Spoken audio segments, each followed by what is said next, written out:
স্বাগত স্বাগত স্বাগত হরিওম তারা বিনয়ে ইউটিউব চ্যানেলে আপনাদের স্বাগত স্বাগত স্বাগত স্বাগত।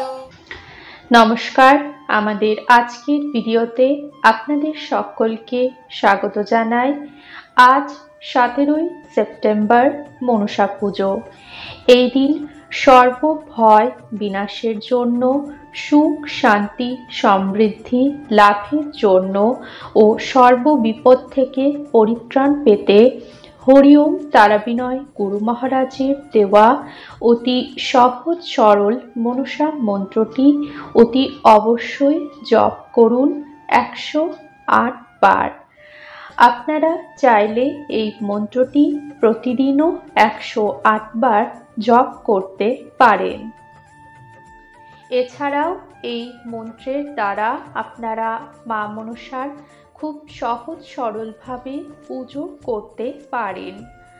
যেমন আজকে মনসা পুজো, আপনারা চাইলে বাড়িতে মা মনসার কোনো মূর্তি বা ফটো থেকে থাকলে এই মন্ত্রের দ্বারা অতি অবশ্যই মাকে খুব সহজ সরলভাবে পূজা করুন। তবে এখানে একটা কথা জানিয়ে রাখি, যারা বাড়িতে পুরোহিত দিয়ে পুজো করান তারা যেভাবে পুজো করান সেভাবেই পুজো করাবেন। তবে যারা নিজেরা বাড়িতে মা মনসার পুজো করবেন তারা এই পদ্ধতিটি অবলম্বন করতে পারেন। তাহলে আসুন জেনে নিন নিজের হাতে সহজ সরলভাবে মা মনসার পুজো কিভাবে করবেন।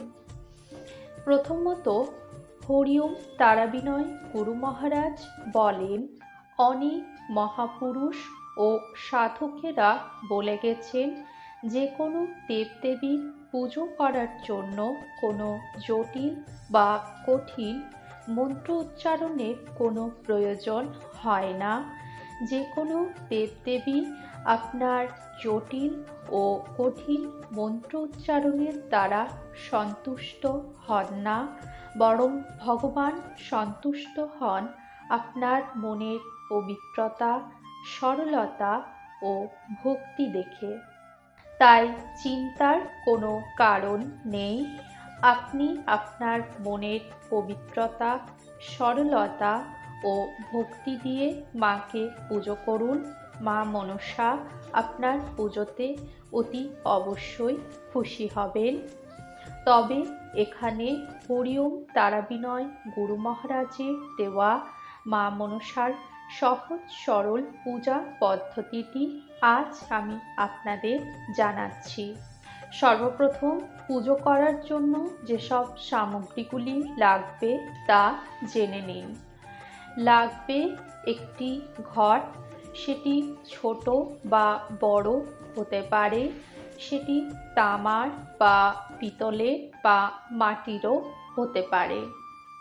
আর লাগবে ঘটে দেওয়ার জন্য একটি হরিতকি, একটি গোটা সুপারি, একটি ছোট সশীষ ডাব, আর লাগবে পুজো করার একটি ছোট গামছা, ফুল, বেলপাতা ও কিছু ফল মিষ্টান্ন। পুজোটি রাত্রিবেলা করলে ভালো হয়, তবে আপনারা চাইলে আপনাদের সুবিধা মতো সময়ও করতে পারেন। সর্বপ্রথম স্নান করে শুদ্ধ বস্ত্র পরে মা মনসার মূর্তি বা ফটোর সামনে কুশ বা কম্বলের আসনে বসুন। সামনে ধূপ ও দীপ জ্বালিয়ে নেবেন। এবার ঘটের মধ্যে স্ক্রিনে দেওয়া চিহ্নটি সিঁদুর দিয়ে সুন্দরভাবে অঙ্কন করবে। ডাবের মধ্যেও মঙ্গল চিহ্নটি সিঁদুর দিয়ে সুন্দরভাবে অঙ্কন করে নেবেন। এরপর 7টি পাতাযুক্ত একটি আম পল্লব নেবেন এবং তার প্রতিটা পাতাতে সিঁদুরের ফোঁটা দিয়ে দেবেন। এবার ঘটটি জলপূর্ণ করে তার মধ্যে গোটা সুপারি ও হরিতকিটি দিয়ে দেবেন। তার উপর 7টি পাতাযুক্ত আম পল্লবটি দিয়ে দেবেন। তার উপর সশীষ ডাবটি রাখবেন এবং সবার ওপরে পুজো করার ছোট গামছাটি সুন্দরভাবে রেখে দেবেন। এবার পুজোর নৈবেদ্য সাজিয়ে নিন আপনার মনের মতো করে ও সেখানে অবশ্যই একটি পাত্রে জল দেবেন। এবার দুটি পাত্রে দুধ কলা দিয়ে দেবেন। একটি পাত্র থাকবে মা মনসার উদ্দেশ্যে, আরেকটি পাত্র থাকবে অষ্টনাগের উদ্দেশ্যে। এবার মা মনসার পাত্রটিকে হাতে নিয়ে বলবেন, হে মা মনসা, আমি এই দুধ কলা অর্পণ করলাম, তুমি দয়া করে এটি গ্রহণ করো। ও সেই পাত্রটিকে মা মনসার মূর্তি বা ফটোর সামনে নামিয়ে দেবেন।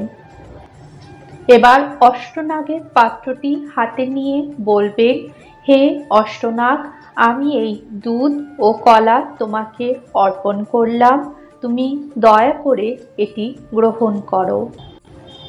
এবার নৈবেদ্যর পাত্রটি স্পর্শ করে বলুন, হে মা মনসা ও সকল দেবদেবীগণ, আমি এই নৈবেদ্য তোমাদের উদ্দেশ্যে অর্পণ করলাম, তোমরা দয়া করে এটি গ্রহণ করো।